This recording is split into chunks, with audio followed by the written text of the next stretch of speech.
have to look at this and understand this, that the ballot is as powerful as the bullet. Real gangsters go to the polls. Information is power.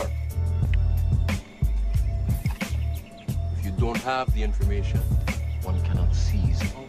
So we gotta get together in Chicago, we gotta get together in LA, we gotta get together in Houston, we gotta get together in New York, we gotta get together in Detroit. Niggas got to get together. You need to think about becoming mentally competitive.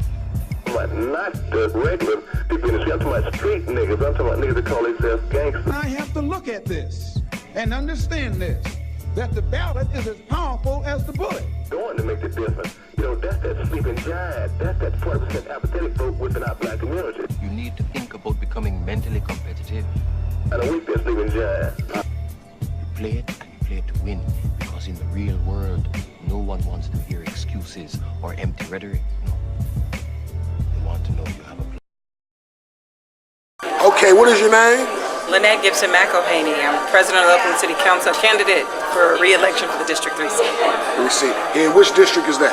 District 3 is the heart and soul of the town. It's West Oakland, downtown, Jack London, and Lake. Everything from the Bay to the Lake, from Jack London to North Oakland and Mosswood, and like I say, it's everywhere you want to be. Right, so you already have a seat on the council? I do. I'm in my first term, wrapping up the fourth year right now. The first term was elected in 2012. Big field. People decided to go with me. I'm a practical leader that believes in building bridges and solving problems as opposed to just talking about it. You got to be about it. Right, especially with the gentrification going on in West Oakland. What do you think about the statement, we're going to make West Oakland the new San Francisco? I think everybody has a right to have their vision, and it's how we all get to actualize what's going on. So I think Oaklanders, old and new, kind of reject this notion of being San Francisco, and it's kind of been there since the turn of the century. You know, like even the white people who first kind of settled in Oakland didn't want to be about that city life. So we're a different kind of economy, and I think what we really have to look at in terms of gentrification, the move for urban communities really started by allowing our communities to be targeted for subprime mortgages. So many of the families in West Oakland that lost their homes lost it because they were the victims of that huge financial scandal, and we're continuing to see big banks that are not being held accountable for the damage that they've done to our communities. Right, with the mortgage crisis. Yeah.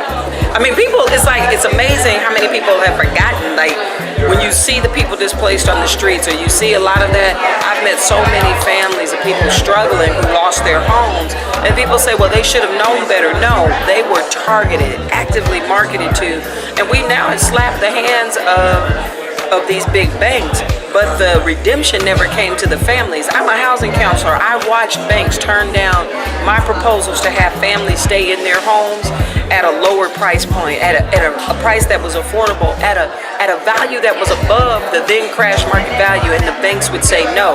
Turn right around and sell a house that the family could pay a $300,000 mortgage on for $150,000 to a liquidator, right? And you end up amassing all of this.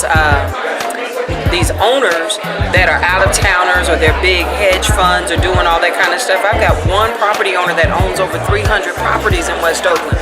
They were able to swoop these properties up at bargain basement prices, with the banks telling folks no, that they couldn't stay in their homes. So, you know, when I look at the game, I see it a lot bigger than just the economic refugees. You have so-called affluent families that are hustling, that can't live in the city, can't live in San Jose, and they're coming here. That's, you know, you don't fault people for trying to stabilize their families.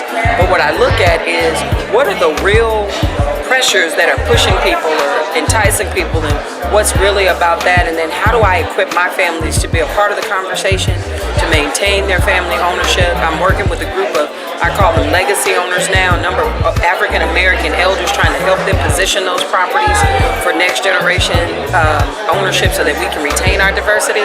But it's bigger than just being like, oh, we don't want these cats from San Francisco moving here. It's really about, how does money flow? Where are banks lending? How do you get into that level of conversation? It's the reason why I support Kamala Harris for U.S. Senate, because we need other voices at that federal level that are really going to be pushing these policies here locally. Right. You said a lot right there. So what was talked about on the panel earlier, right, was how do we get ahead of this? Because we're always playing defense, and we want to wait to a crisis when it's almost kind of too late when it's a crisis. So how do we play offense? I think offense is not necessarily fighting against some of the trends that we see. You know, if technology and information systems are where the next wave of the economy is how to make sure that we are positioned for that conversation and that our young people or that our adults are ready to take advantage of that. How do we continue to find value in our arts and our culture and things that can't be outsourced, right? And how do you monetize that? How do you help micro-lending become a thing that's here so that folks can own an economy? And that's nothing new for us. We just got to find the 21st century expression of it. I mean, I looked when I was traveling in Peru around cats that were shining shoes with songs and rhythm. I'm like, that was such an Africanism that was born here, and it was how a lot of people made their lives, right? So what is that next level for us? And I believe we have some people who are disrupting those economies.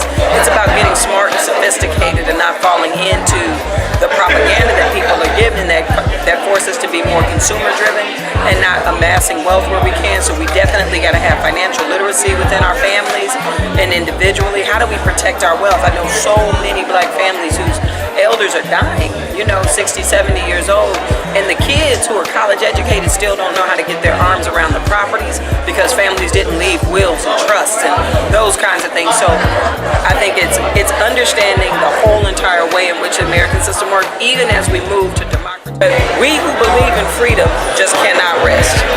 Say your name. Lynette McELHANEY, Oakland District 3, representing the heart and soul of the town. Find me on Twitter at LynetteGM, on Facebook at Lynette for Oakland City Council, and my website, Lynette McELHANEY.